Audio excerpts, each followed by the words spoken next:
찬란하게 빛나는 주의 영광 이 땅에 오셨네. 어둠을 밝히고 새 생명 주시네. 영원히 빛나는 나의 예수님 높이 영광과 찬양 받으실 그 이름 경배합니다. 슬픔을 거두고 내게 자유 주시네. 기쁨의 노래를 영원한 나의 빛 예수께.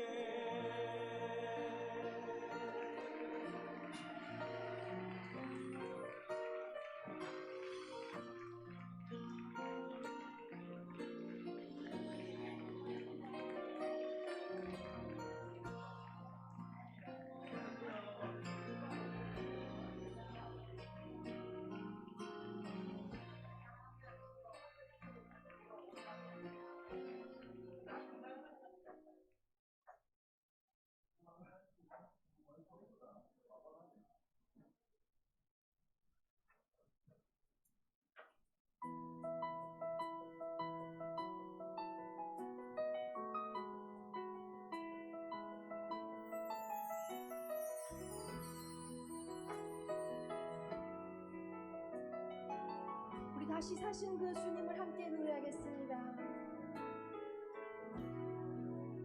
굳게 닫힌 돌문을 열고 죽음을 이기신 주, 절망이 몰려올 때도 눈들어 주를 보내. 의지 못할 생의 자금과 현실의 불안함 앞에 절망이 몰려올 때도 눈들어 주를 보내.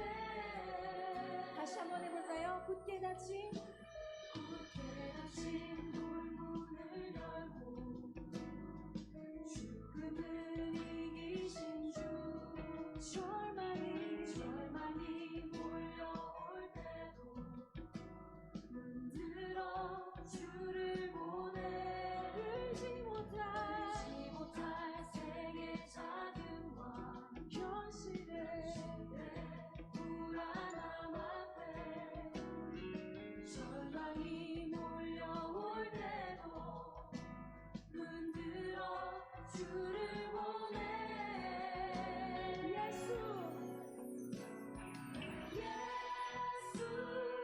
죽으시고 부활하신 온 땅의 왕 주 예수, 사망 권세 이기고 언제나 고난 다스리네. 예수 죽으시고 부활하사 우리 안에 계신 주, 주의 부활 생명이 우리 삶을 빚으시네.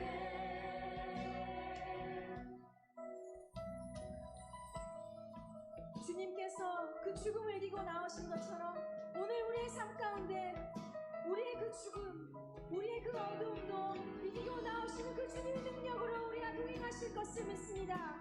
우리 다시 한번 함께 노래하겠습니다. 굳게 닫힌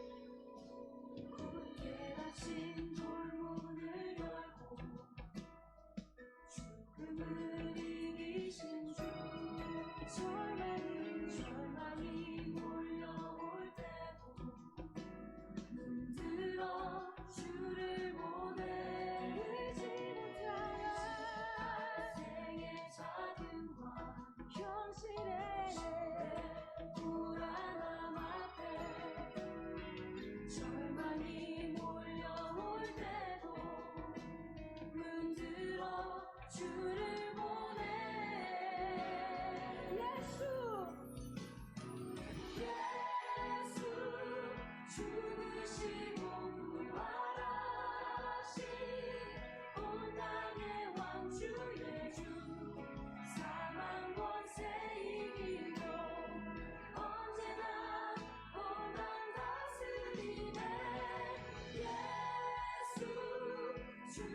죽으시고 부활하사 우리 안에 계신 주 주의 부활 생명이 우리 삶을 이제 다시 한번 예수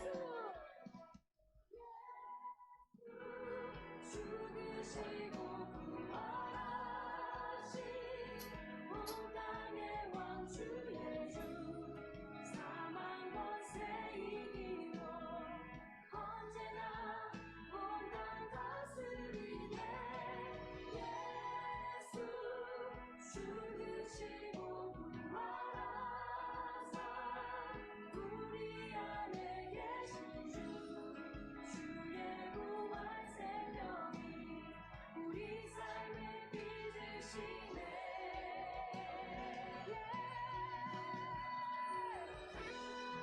할렐루야 우리의 삶을 빚으신 예수님 그 능력을 신뢰합니다 할렐루야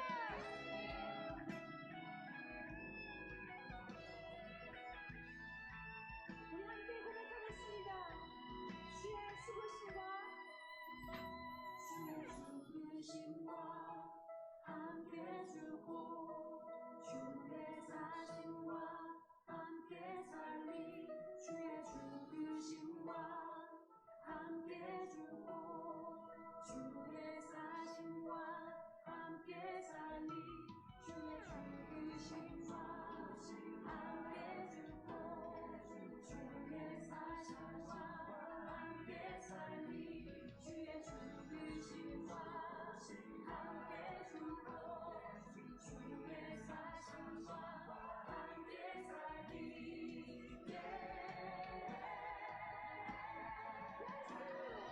예수 죽으시고 부활하신 온 땅의 왕 주의 주 사망 권세 이기고 언제나 온 땅 다스리네 예수 죽으시고 부활하사 우리 안에 계신 주 주의 부활 생명이 우리 삶을 한 번만이나 마지막으로 예수 죽으시고 부활하신 온 땅의 왕 주의 주 사망 권세 이기고 언제나 온 땅 다스리네 예수 죽으시고 부활하사 우리 안에 계신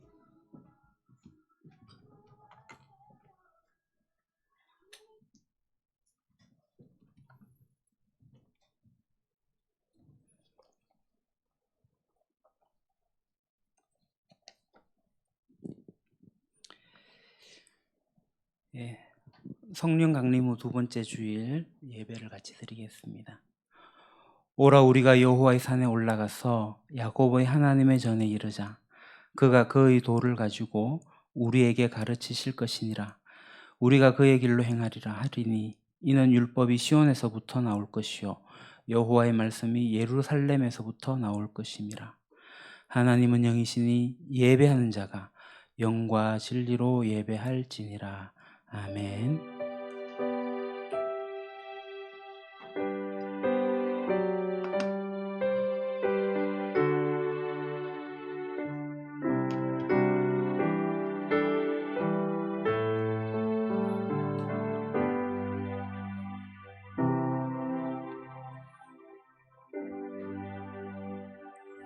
영원토록 찬양 받으시기에 합당하신 하나님 아버지, 우리의 예배를 받아 주옵소서. 죄와 허물로 인해 죽을 수밖에 없었던 저희들이 십자가 은혜로 구원을 받아 이렇게 거룩한 자녀로 거듭났습니다. 이 은혜를 생각할 때마다 우리의 심령에는 감사가 충만하고 우리의 입술에는 찬양이 넘쳐납니다. 감사와 찬양으로 드리는 오늘의 예배가 하나님이 기뻐하시는 예배, 거룩하게 구별된 예배, 성령님께서 충만하게 임재하시는 예배가 되기를 원합니다. 모든 영광을 성삼위 하나님께 올려드리오며 예수님의 이름으로 기원하옵나이다. 아멘.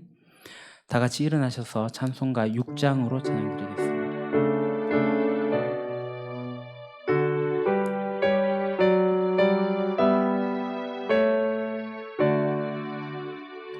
목소리 높여서 주 찬양하여라. 영광과 권세와 존귀와 위엄을 온누리 다스리신 만왕의 왕께 돌려라. 아멘. 머리를 숙여 고백의 기도를 드리겠습니다. 오래 참고 기다리시는 하나님, 온 세상을 공의로 다스리시면서도 허물 많은 저희들에게는 자비와 사랑을 베풀어 주시는 그 은혜에 감사를 드립니다. 그 크신 사랑에 의지하여 회개하오니 이 모든 것 용서하신 것 감사합니다. 경솔한 말을 함부로 함으로 이웃에게 칼을 내는 상처보다 더 큰 아픔을 주기도 했고, 사지백체를 가지고 성령의 소욕대로 사는 것이 아니라 육체 욕망, 죄와 더불어 먹고 마시며 지내오기도 했습니다. 평안하고 즐거울 때는 하나님의 은혜인 줄 깨닫지도 못했고, 그래서 교만했고, 힘들고 위급한 일을 만날 때에는 하나님 대신에 사람이나 우상을 의지하여 기대고 살진 않았는지요. 이처럼 저희들의 잘못되어진 불신앙과 세상의 온갖 염려로 하나님을 기쁘게 해드리지 못한 것 긍휼히 여겨주시옵소서. 이 모든 죄, 허물 십자가에서 이미 사하고 용서하셨음을 감사합니다. 이제 신실한 마음으로 성령님의 이끌리는 삶으로 살아가겠습니다. 예수님의 이름으로 이 고백의 기도를 드립니다. 아멘. 너희 하나님 여호와께서 너희에게 명령하신 모든 도를 행하라. 그리하면 너희가 살 것이요 복이 너희에게 있을 것이며 너희가 차지한 땅에서 너희의 날이 길리라. 그러므로 이제 그리스도 예수 안에 있는 자에게는 결코 정죄함이 없느니라. 아멘. 사도신경으로 신앙 고백합니다. 나는 전능하신 아버지 하나님 천지의 창조주를 믿습니다. 나는 그의 유일하신 아들 우리 주 예수 그리스도를 믿습니다. 그는 성령으로 잉태되어 동정녀 마리아에게서 나시고 본디오 빌라도에게 고난을 받아 십자가에 못 박혀 죽으시고 장사된 지 사흘 만에 죽은 자 가운데서 다시 살아나셨으며 하늘에 오르시어 전능하신 아버지 하나님 우편에 앉아 계시다가 거기로부터 살아있는 자와 죽은 자를 심판하러 오십니다. 나는 성령을 믿으며 거룩한 공교회와 성도의 교제와 죄를 용서받는 것과 몸의 부활과 영생을 믿습니다. 아멘. 찬양 366장 찬양 드리겠습니다.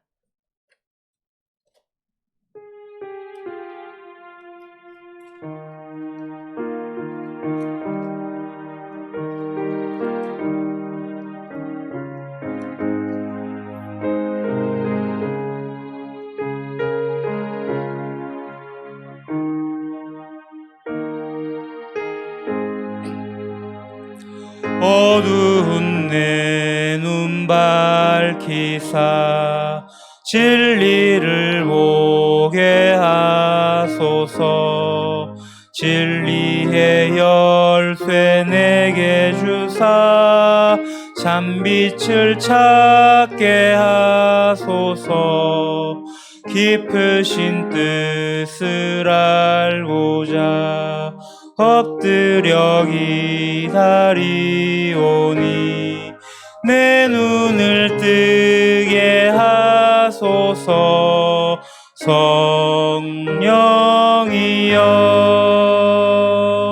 막혀진 내 귀 여시사 주님의 귀한 음성을 이 귀로 밝히 들을 때에 내 기쁨 한량 없겠네. 깊으신 뜻을 알고자 엎드려 기다리오니 내 귀를 열어주소서. 성령이여 공해진 내 입 여시사 복음을 널리 전하고 차가운 내 맘 녹여주사 사랑을 알게 하소서. 깊으신 뜻을 알고자 엎드려 기다리오니 내 입을 열어주소서. 성령이여. 예, 자리에 앉으시고 홍동아 집사님 기도 인도하시겠습니다.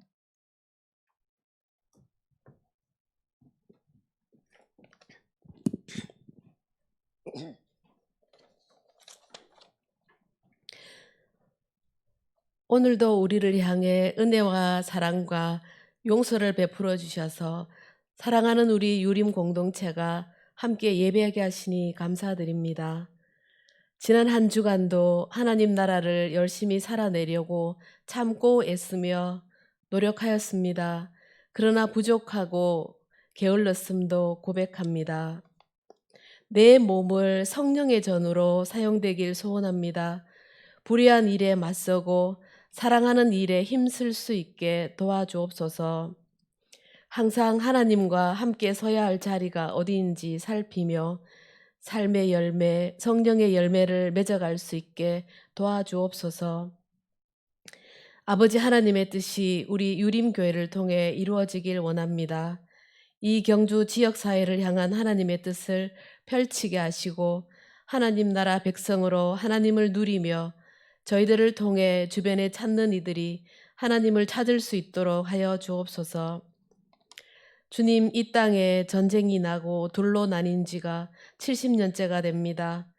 최근에 남북관계, 북미관계가 어려워져 가고 있는 것 같습니다.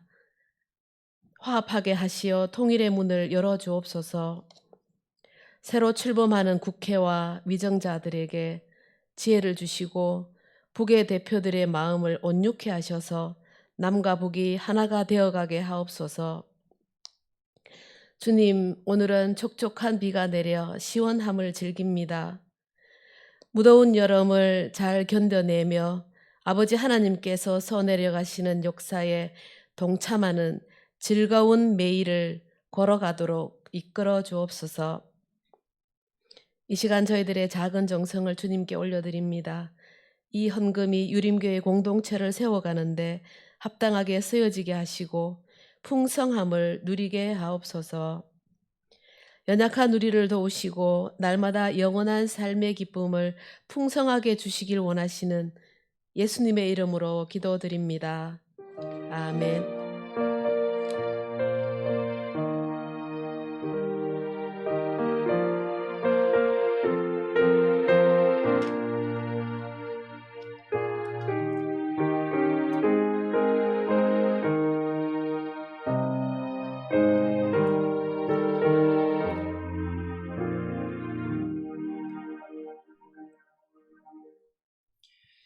오늘 우리에게 주신 하나님 말씀 갈라디아서 5장 22절에서 23절입니다. 제가 가진 성경책은 신약 308쪽입니다. 갈라디아서 5장 22절에서 23절, 성경책이 없으신 분은 화면을 보셔도 되겠습니다. 갈라디아서 5장 22절에서 23절.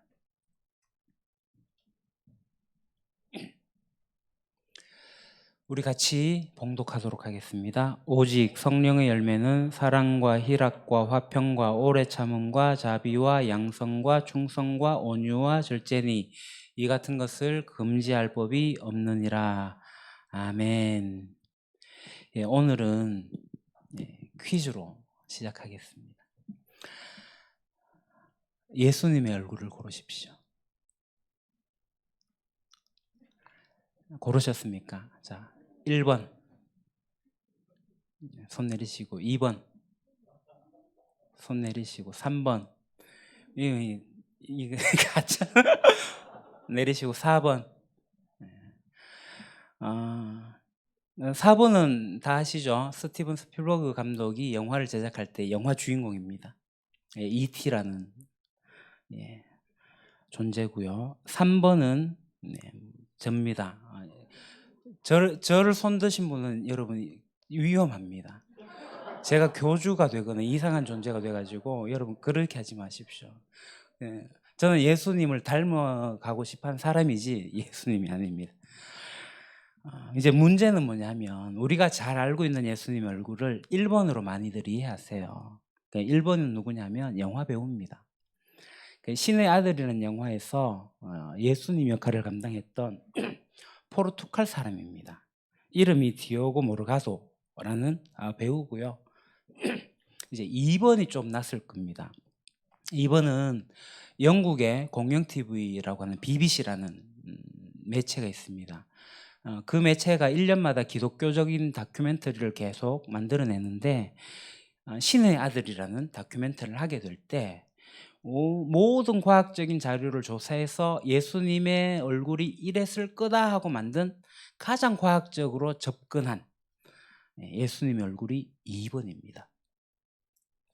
그러니까 이제 고고학이 워낙 발달해서 1세기에 그 중동 팔레스타인에 살던 사람의 유골을 수백 개를 조사를 하면, 그러니까 공룡뼈도 요만한 거 가지고 이따만한 공룡을 만드는데 사람의 유골을 가지고 얼굴 형태를 조합할 수가 있습니다.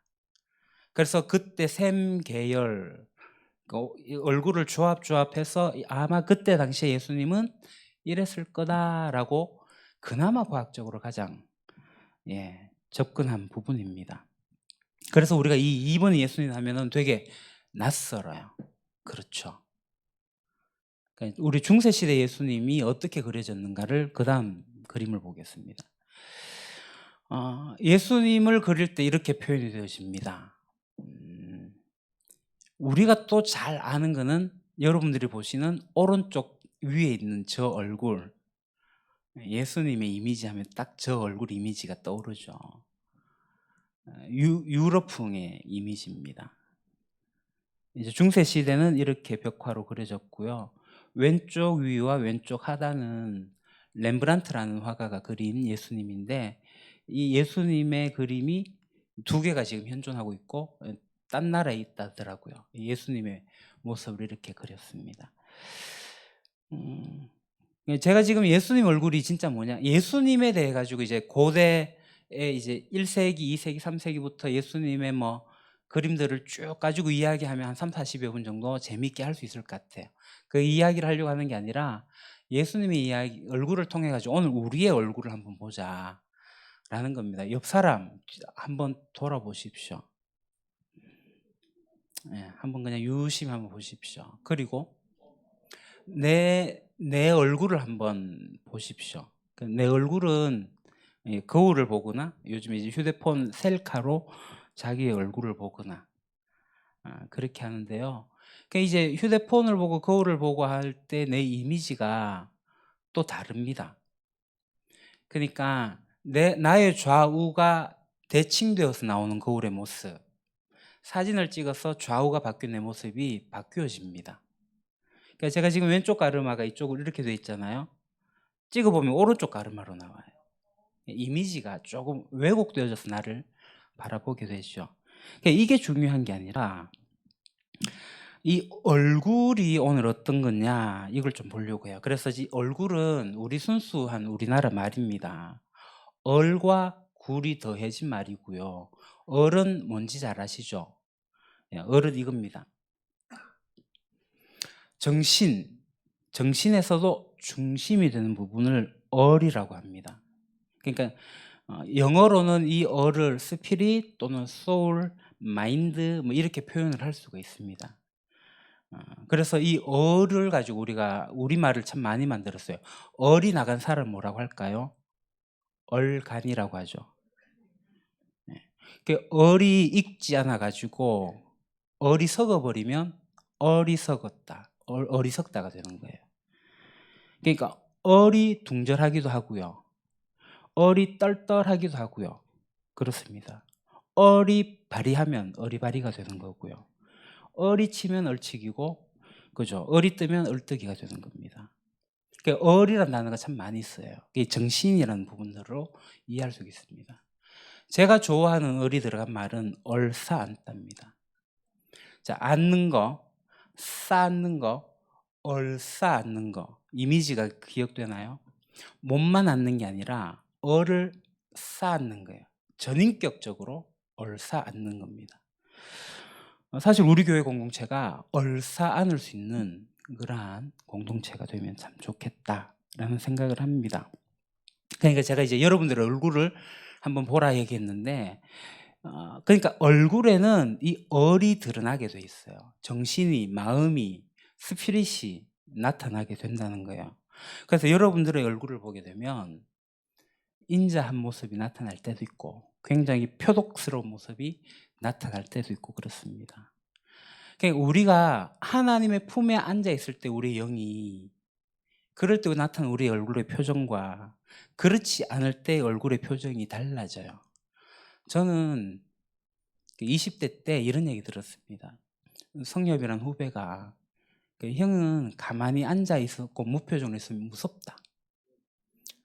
좀 무서운 존재였습니다. 그랬던 적이 있어요. 딱 저 사람 보면은 와, 이렇게 하는, 이게 제가 관상을 이야기하려는 건 아니고요. 그 표정이 묻어나요. 그래서 제가 크리스찬들의 모습들을 보면 웬만하면 표정이 다 밝은 것들을 보게 됩니다.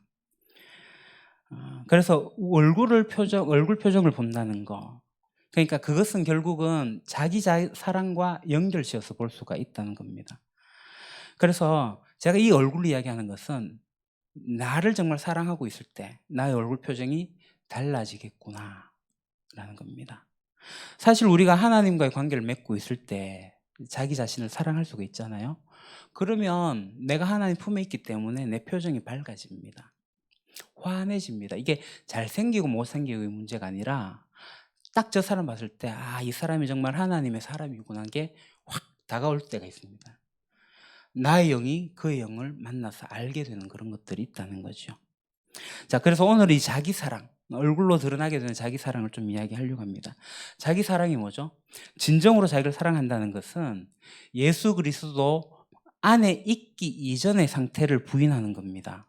그러니까 예수 그리스도 밖에 있었던 그때의 상태를 부인하는 거고요. 그래서 지금 내가 예수 그리스도 안에 있으니 새로워진 나의 존재를 긍정하는 겁니다. 그러니까 하나님께서 이루신 일들을 받아들이는 것, 그게 나를 사랑하는 것, 자기 사랑입니다.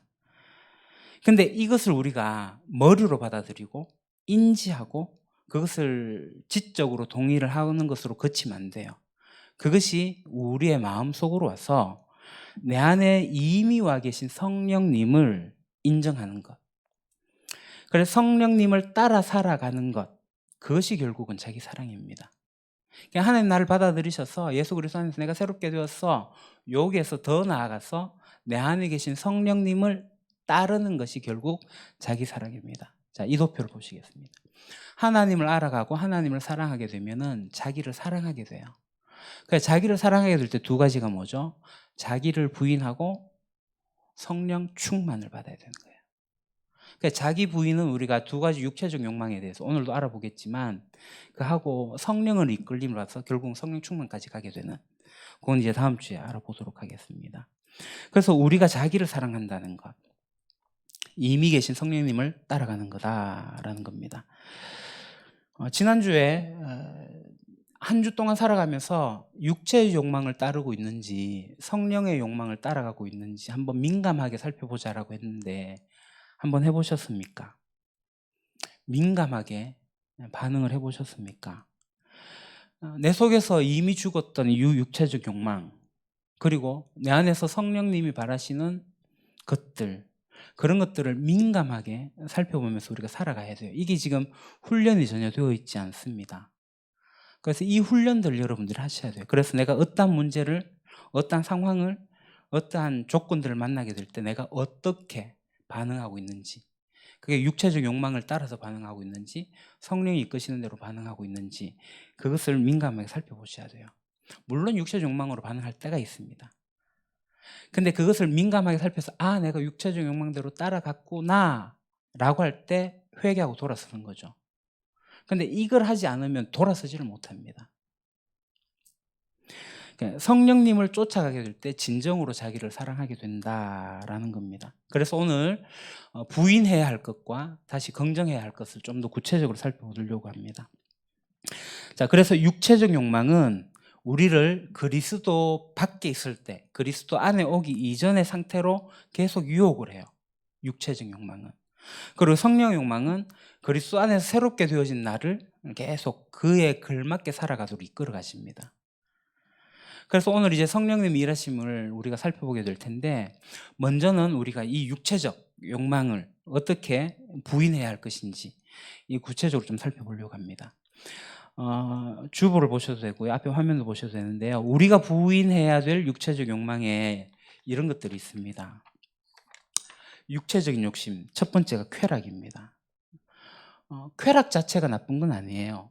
쾌락은 하나님을 기뻐하는 것이기 때문에 좋은 것입니다. 그리고 뭐 수면욕, 식욕, 성욕, 이 모든 것들 하나님이 주신 겁니다.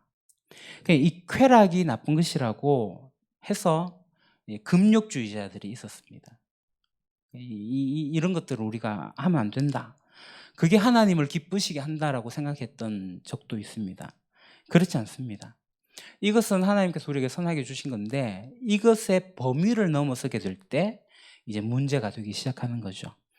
그러니까 쾌락을 사용할 범위를 넘어서게 될 때 이게 육체 욕심, 욕망이 됩니다. 대표적인 게 성입니다. 성. 성은 하나님이 우리 인간에게 주신 최고의 선물 중에 하나입니다. 그런데 이 성이라는 것이 울타리 안에 있을 때는 괜찮은데 이 밖으로 벗어나게 되면 굉장히 추하게 됩니다. 그리고 두 번째 식욕이 있죠. 식욕. 먹고 싶은 욕망은 좋은 겁니다. 그러니까 먹고 싶은 것. 우리 삶에서 이 식욕이 있어야 됩니다. 그런데 이것을 넘어가기 시작하면 이게 죄가 되는 거죠. 남이 먹어야 할 것도 내가 뺏어 먹는 거. 잘못된 겁니다. 그러니까 몸이 좀 편하고 싶은 거, 이런 것도 좋은 욕망입니다. 쉼을 누리는 것. 그런데 이게 이제 쉼을 넘어서서 게으름으로 진행되게 될 때 우리는 그것을 육체의 욕망이라고 말합니다. 그래서 이 육체의 욕망과 관련해 가지고 우리가 기억해야 할 것이 어떤 것은 좋고 어떤 것은 나쁘다, 이것을 이분법적으로 나눌 게 아니라는 거죠. 그래서 이 선이 있는데 이 선을 넘어서지 않는 적당한 욕망 괜찮습니다. 그런데 이것을 넘어가게 되면 그것이 육체 욕망이 된다라는 겁니다. 그리고 두 번째, 이 세상의 가치관도 마찬가지예요. 우리가 돈을 추구하고 권력을 추구하고 명예를 추구하는 마음이 있습니다. 이런 거 추구하는 건 나쁜 거 아니에요. 돈을 추구하고 명예 추구하는 거 우리의 본능입니다. 권력과 힘을 갖고 싶은 거 다 좋은 겁니다. 그런데 이것이 선을 넘어서서 잘못 사용되게 될 때, 또 그것이 목적이 되게 될 때, 돈도 권세도 명예도 이 모든 것들이 육체적 욕망이 된다는 거죠. 예를 들어 가지고 우리보다 더 능력이 좋은 사람은 수도 없이 많습니다. 어쩌면 나보다 더 좋은 배경에서 출발했던 사람들도 많습니다. 근데 그 사람이 어쩌면 우리가 평생을 벌어도 벌지 못할 뭐 그런 차를 타고 다니는 사람도 있다고 합시다. 근데 그런 모습을 보면서 난 도대체 뭔가 라는 생각을 하고, 또 뭐 내가 타고 다니는 차가 너무나도 보잘것없다 생각하고, 차가 없으면 이제 교통카드 이런 것들을 생각하면서 나는 이런 것 때문에 내가 가치가 없다라고 생각하는 그 생각이 육체적 욕망이라는 겁니다. 잘못된 비교입니다. 요즘 우리나라는 일하지 않고 돈을 버는 게 미덕이 되었습니다. 일하지 않고 돈을 많이 벌면 하나님께서 축복해 주신 거다라고 생각하는 경우도 있습니다. 부동산 투기해가지고 돈을 버는 거 사실 못해서 문제지 할 수 있다면 다 하고 싶잖아요. 이 세상의 가치관입니다. 성경의 가치는 뭐냐면 열심히 일하고 일한 만큼 대가를 받는 겁니다. 그러니까 우리 속에 스며들어 있는 세상의 가치들이 있어요. 성경이 가르치는 가치들이 있습니다. 이것들을 정말 잘 분별하고 그것을 잘 배워야 됩니다. 그렇지 않으면 어떤 게 세상의 가치인지 어떤 게 성경의 가치인지 알 수가 없습니다. 이러한 것들이 우리의 육체의 욕망이 됩니다. 비교하지 마십시오. 그리고 우리가 또 버려야 될, 부인해야 될 욕망 중에 세 번째는 나쁜 습관입니다. 그냥 우리에게 반복되는 행동들이 있습니다. 그것이 우리의 신체적 습관이 될 수도 있고 정신적 습관이 될 수도 있습니다. 이 신체적 습관 중에서 우리가 부인해야 할 것은 앞서 얘기했던 게으름이 있습니다. 우리 크리스찬에게 근면은 매우 중요한 덕목입니다. 그러나 이 근면하지 않고 자꾸 쉬고 싶고 게을러지는 것, 그러니까 제가 제일 약한 부분이기도 합니다. 이런 신체적 습관이 버려야 될 것들이고요. 또 대다수 사람들이 가지고 있는 열등의식입니다. 이게 정신적 습관이죠. 그러니까 열등의식이 왜 생기는가? 어릴 때부터 부모와의 관계에서 계속 비교되어지게 될 때 생기는 경우가 많더라고요. 부모가 잘 배우지 못해가지고 아이를 있는 그대로 다들 받아들이지 않고 네 동생을 봐라. 너 그 형은 이렇게 잘하는데 계속 비교하면서 심지어는 옆집에는 이렇게 하는데 니는 뭐고 이렇게 이야기하면서 계속 비교하면서 우월을 이야기하기보다는 오히려 많은 열등을 이야기합니다. 요즘 부모는 또 우월성을 또 많이 강조를 하는데요. 여러분 이것은 잘못됩니다. 끊임없이 비교해서 내가 우월하다는 것도 잘못된 거고 끊임없이 비교해서 열등하다는 것도 잘못된 겁니다. 비교하는 거 잘못된 거예요. 우리 주변에는 저보다 잘난 사람은 많습니다. 그렇기 때문에 있는 그대로 받아주면 돼요. 비교할 필요가 없습니다. 그러니까 이런 것들은 우리가 버려야 될 정신적 습관입니다. 그리고 어떤 사람은 이제 습관 중에 이런 게 있습니다. 모든 일들에 달해서 네 탓이야. 또 어떤 사람은 아무 잘못이 없는데 내 탓이야. 이것도 둘 다 잘못된 겁니다. 균형을 잃었기 때문에 건강하지 못한 거죠. 그러니까 자신이 문제를 가지고 있는데 자신이 안고 있는 미해결된 것들이 있는데 그런 것들은 보지 않고 네 탓이야 라고 이야기하는 경우가 있습니다. 잘못된 거예요. 그리고 또 이 정신적 습관과 관련돼 가지고 옛 상처나 기억과 관련된 것들이 있습니다. 이 부인해야 될 게 많아요. 특별히 이제 어릴 때부터 부모님으로부터 정죄감을 많이 받아온 그런 사람들이 한둘이 아니죠. 제가 프로이드의 정신분석을 공부하면서 꿈에 대한 이야기를 하면서 과거의 것들을 하나씩 드러내기 시작했어요. 제 안에 있는 수많은 상처들을 직면하게 됩니다. 여러분들도 아마 그럴 겁니다. 어릴 때 부모로부터 형제로부터 받아왔던 상처가 부모님들 이중언어 많이 쓰거든요. 나가면은 왜 나가? 이 이중언어예요. 그런 말 되게 많아요. 뭘 해야 될지 모르니까 이중언어를 굉장히 많은 받은 아이들은 온전하게 자라지 못합니다. 계속 비교생하죠. 나가 되져라는 말도 심하게 듣기도 하고. 여하튼 이 과거 부모로부터 받아왔던 이러한 것들이 많습니다. 무가치하다.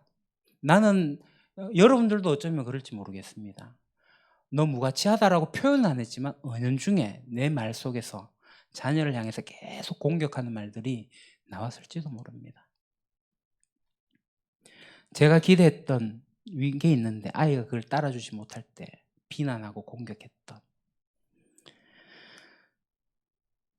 제가 지난번에 한번 얘기했죠. 제가 지호가 어릴 때 좀 강하게 키웠습니다. 이 과거를 저는 해결하고 싶었어요. 그래서 지호를 앉혀놓고 전후 사정을 다 이야기했고 제가 미안하다 얘기했어요. 애가 얼마나 서럽게 우는지요. 전 나름대로 자녀를 잘 양육한다고 생각을 했거든요. 상처받은 아이들이 상처를 가지고 살아와요. 아마 여러분들도 그럴 겁니다. 저도 그랬어요. 이 십자가 안에서 이걸 해결하지 못하면, 이 부인하지 못하면 여전히 그것이 나에게 가시로 남아 있습니다. 그러다 보니까 난 무가치해. 나는 잘할 수 없어. 해봤자 안 돼. 이런 거죠. 뭐 이성교제 하다가 헤어지면 내가 내 같은 사람이 무슨, 내가 공부 열심히 해가지고 이제 시험 쳐가지고 떨어지면 그래 내가 해봐야 그거지. 제가 이제 문화중학교에서 한 3년 동안 아이들을 가르친 적이 있습니다. 중학생 아이들 1학년을 만나면 이제 개별적 면담은 하지 못하지만 아이들을 보게 되면 아이들이 무기력감에 젖어 있는 아이들이 과반이 됩니다. 자기가 존중받고 있다는 사실을 몰라요. 이게 학업으로 비롯됩니다. 학업.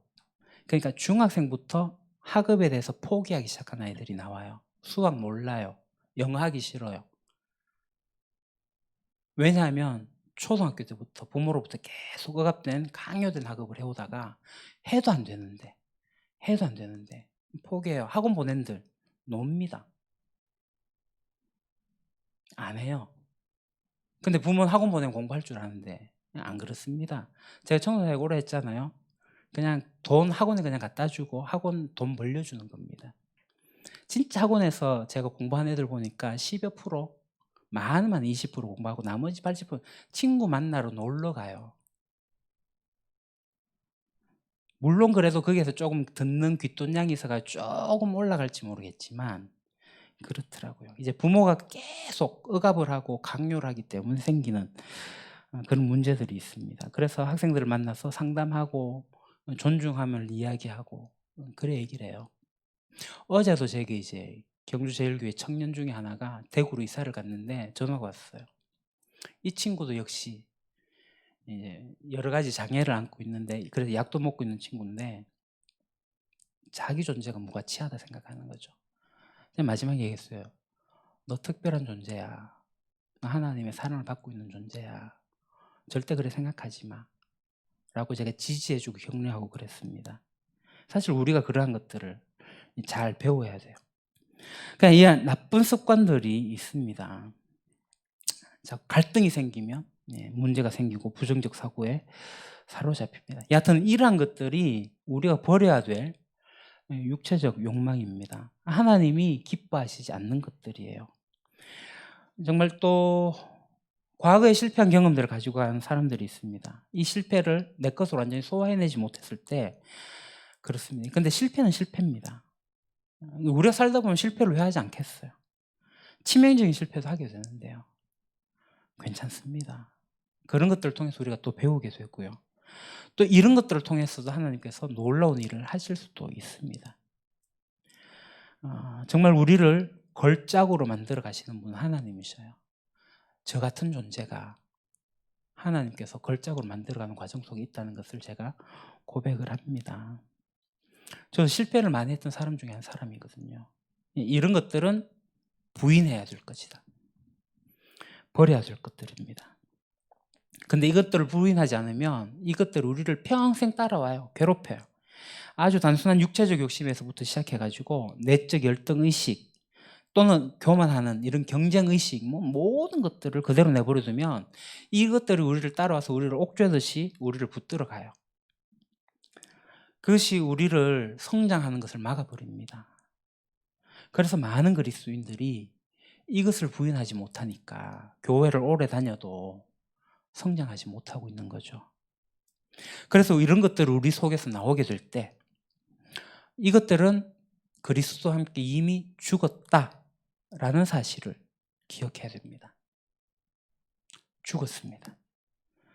우리가 그리스도 예수 안에 들어왔고 우리를 옥죄고 있던 모든 것들이 예수 그리스도의 십자가와 함께 죽었어요.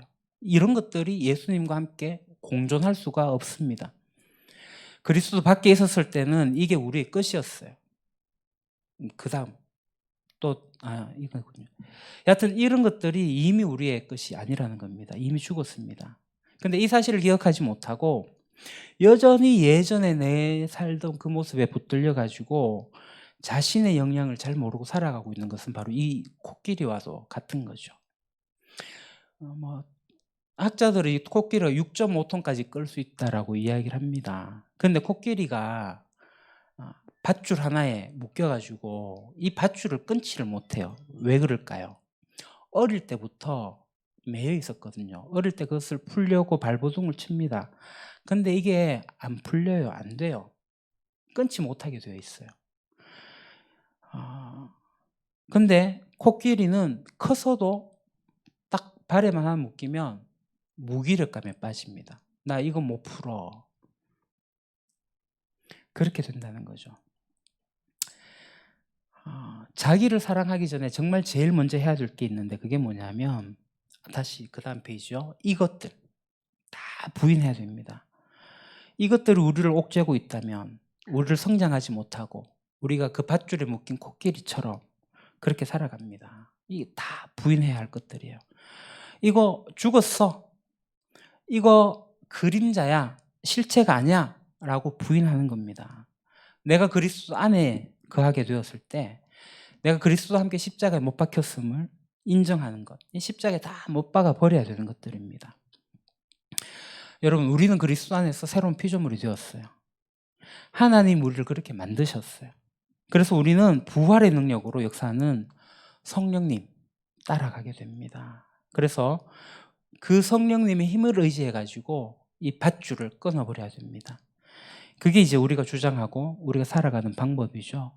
이게 이제 한순간에 일어나지는 않아요.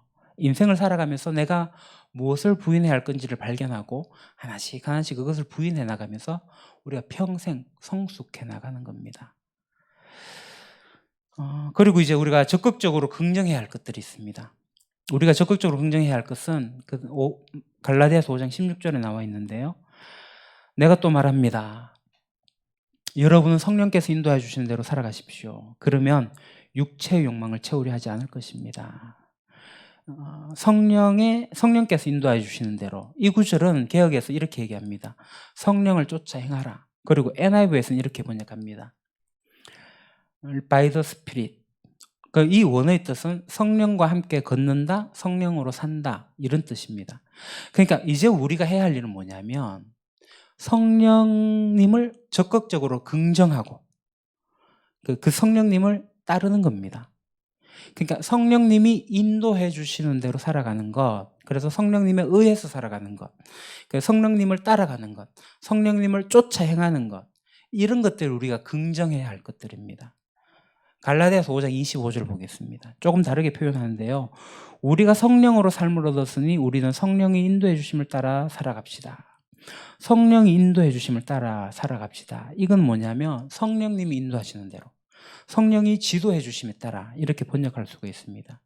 이게 따르다, 동의해서 따르다 이런 의미가 있는데 NIV에서 이렇게 얘기를 해요. Keep in step with spirit. 성령님과 함께 보조를 맞추자. 성령과 함께 발을 맞추어 걷자 이런 겁니다. 그러니까 하나님이 예수님 안에서 행하신 일을 우리가 믿음으로 받아들였잖아요. 그럼 우리 안에 성령님이 오셔요.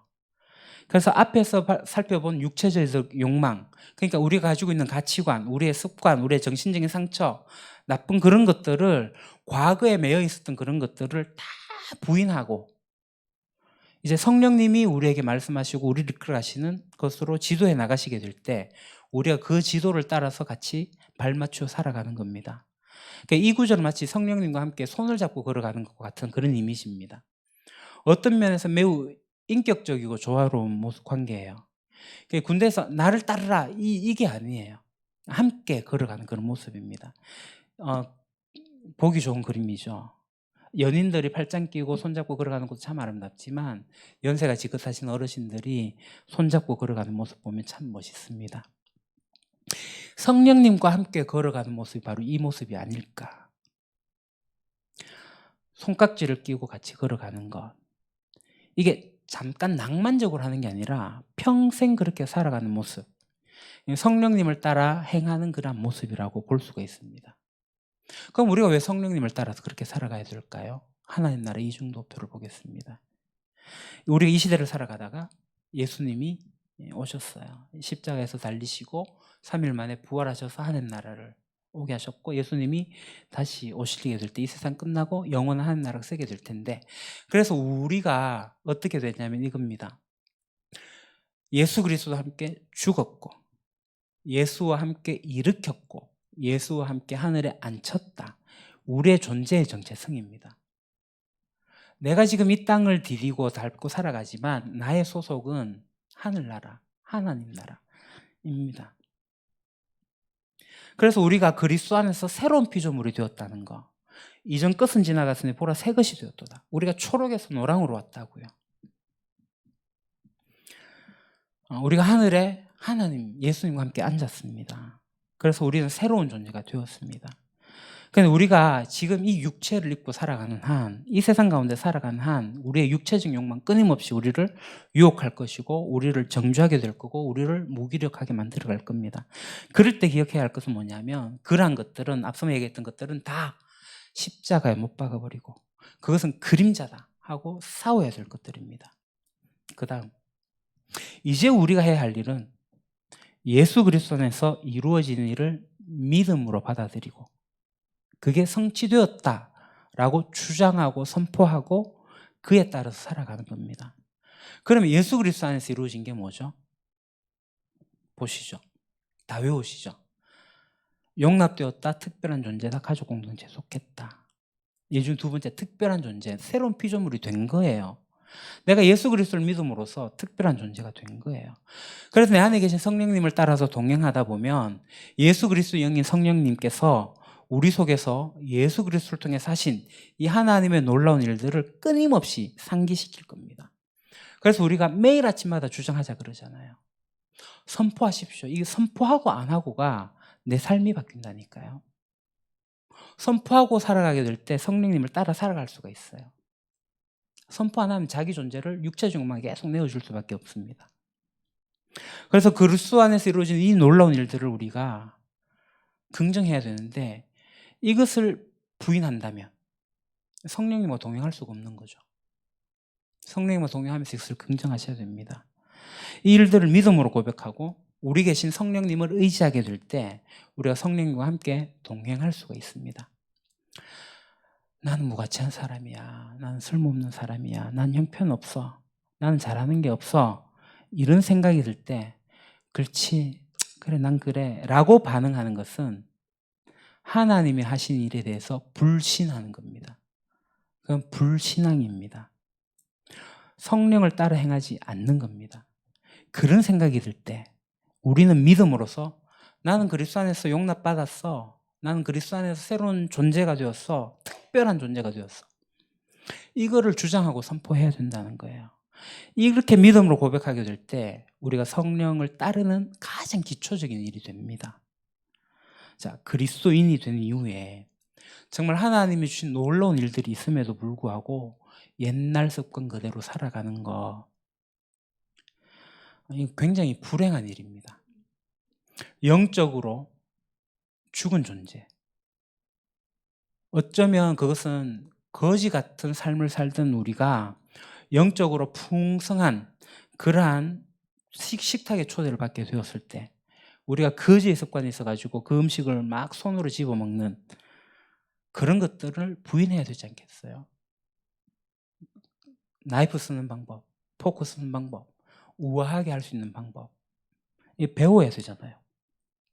그래서 그 풍성한 식탁을 우리가 누려야 되지 않겠습니까? 그래서 이겁니다. 과거의 거지 같은 그런 욕망, 습관, 그런 것들을 다 부인하고 우리 안에 계신 성령님을 따라가지고 그리스도 안에서 이루어진 이 일들을 주장하고 선포하고 누리고 살아가는 것, 그것이 정말 자기를 사랑하는 거다. 이럴 때 우리가 사랑하게 되면 이 하나님도 기뻐하신다는 거예요. 기도하겠습니다. 하나님, 우리 안에 있는 육체적 욕망 모두 버리기를 소망합니다. 우리의 새로운 존재를 다시금 새롭게 알기를 소망합니다. 진리의 영이신 성령님께서 저희들을 이끌어 가시기를 소망합니다. 성령님과 함께 발 맞추어 손잡고 걸어가는 저희들 되겠습니다. 이끌어 주옵소서. 예수님 이름으로 기도합니다. 아멘. 이 시간에 우리 예수의 이름으로 찬양 드리도록 하겠습니다.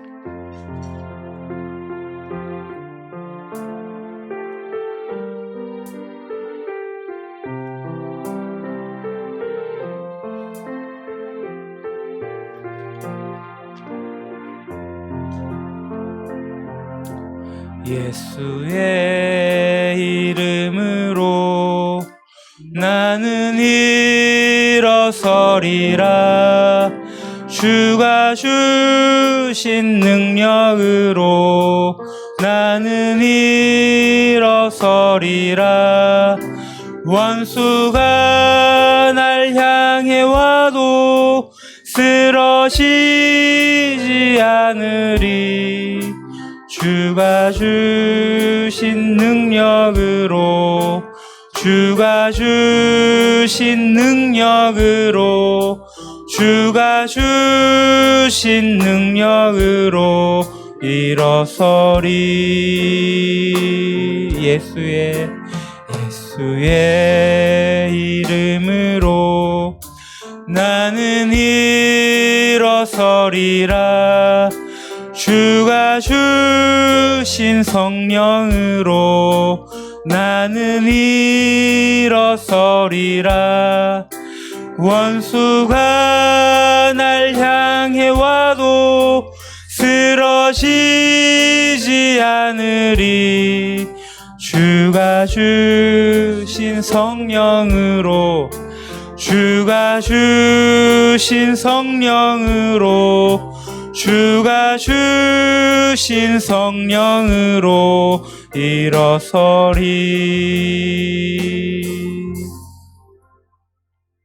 예, 교회 소식 전하겠습니다. 예, 이달의 말씀은 갈라디아서 5장 24절 25절 오늘 본문인데요. 본문이 아니군요. 24절 25절 같이 한번 우리 읽도록 하겠습니다.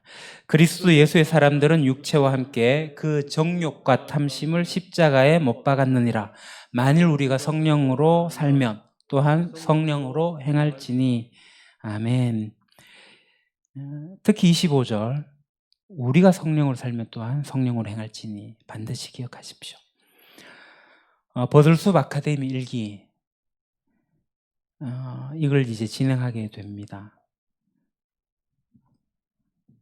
에베소스 교회 이야기, 에베소서에 대한 공부를 하는 게 아니라 에베소 교회에 대한 이야기에 대한 공부를 합니다. 그래서 사도행전에서 에베소 교회가 어떻게 시작이 되었고 어떻게 되어지면서 요한계시록에서 에베소 교회가 어떻게 등장하고 있는지, 그 에베소 교회에 대한 이야기를 한 6주 정도에 대해서 공부를 하고 나중에 이제 에베소서에 대해서 조금 깊이 있게 공부를 하면 좋겠다 싶어가지고 제가 계획하고 준비를 합니다.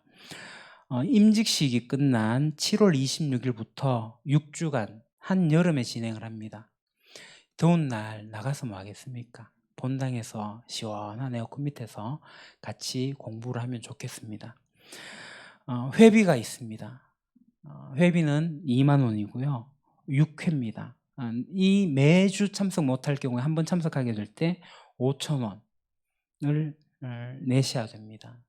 고급진 공부를 하기 때문에 중요하기 때문에 회비를 제가 좀 세게 받았습니다. 거기에 우리 유림교회 교인은 50% 할인해 드리겠습니다. 타 교인이 오면 2만 원 다 받겠습니다. 배경은 전사님께 신청해 주시고요. 임직식 하는 그날까지 신청해 주시면 좋겠습니다. 회비 내신 것은 간식비로, 그리고 끝나고 나서 한번 다 같이 쫑파티 하는 것으로 사용이 됩니다. 그리고 태그 예배가 오는 토요일 본당에서 있게 됩니다. 그리고 전교인 가을 소풍은 10월 달에 가고요. 지난주 조별을 발표했는데 명단 제가 이번 주 못 올렸습니다만은 조별로 잘 준비해 주시고, 이 조가 서로 사랑하고 서로 공동체를 만들어가는데 기초가 되어지는 조가 되면 좋겠습니다. 시냇가의 버들숲 유림가족 이야기, 우리 어린이 이제 중학생이 됐어요. 이 친구가 안 나온 지가 참 오래됐는데 한우성이라는 중1 학생이 있습니다. 생일이 이번 주 중에 있습니다. 그리고 무명으로 마스크 50매를 헌납하셨습니다. 본당 로비에 있는데요. 마스크 준비하지 못하고 오셨으면 마스크를 이거 사용하시면 되겠습니다. 누군지는 아는데 밝히지 않으셔가지고 무명으로 했습니다. 저는 하나복 모임, 그리고 태그 예배, 그리고 대구 지역 아동부 강습회를 다녀오도록 하겠습니다. 그리고 지난주에 우리가 24주년 기념 감사헌금을 했는데요. 모두 24명이 무명으로 동참해 주셨고 동참한 금액은 334만 5천 원입니다. 이 일은 우리 피택자들이 선하게 사용하게 될 것으로 압니다. 감사합니다. 자, 그러면 우리 다 같이 일어납시다. 앞뒤 좌우 옆으로 인사합시다. 성령을 따라 삽시다.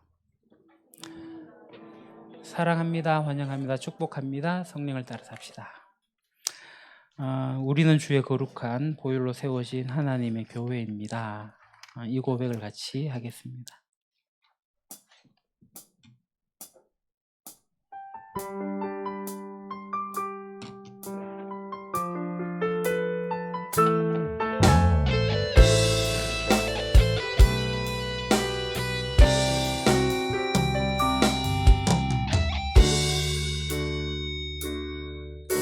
우리는 주의 거룩한 보혈로 세워진 살아 숨쉬는 교회,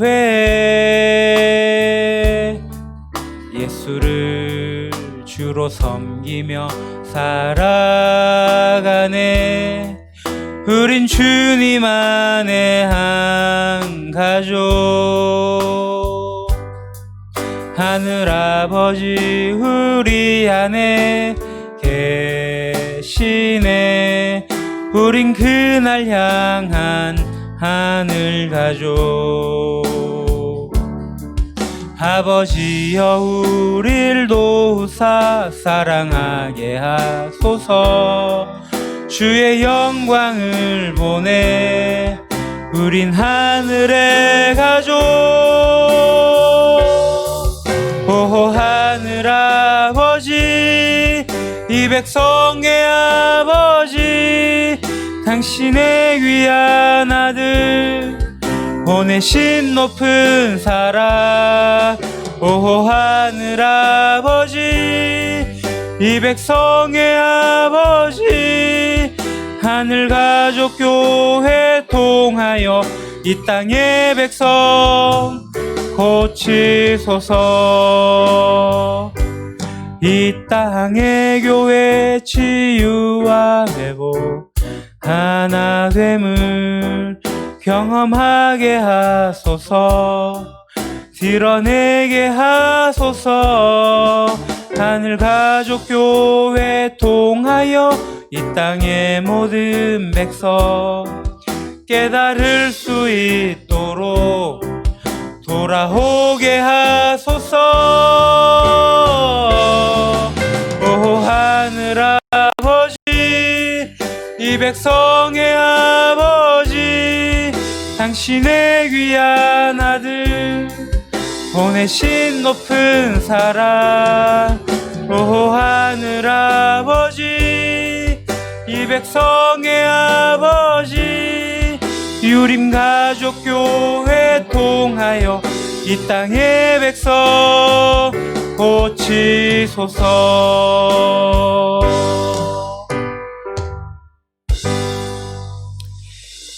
이제는 주 예수 그리스도 연애와 아버지 하나님의 크신 사랑하심과 우리 안에 함께 계셔서 우리를 이끌어 가시는 성령님의 그 놀라운 역사심이 내 안에 있는 육체의 욕망, 이미 십자가에 못 박아 버린 그것들을 따르지 않고 그러기 위해서 우리 안에 계신 성령님을 따르기로, 그것을 긍정하며 성령님과 함께 손잡고 나아가기로 다짐하는 여기에 모인 주의 백성들, 우리 유림교회 위에 영원토록 함께 하시기를 간절히 축원하옵나이다. 아멘.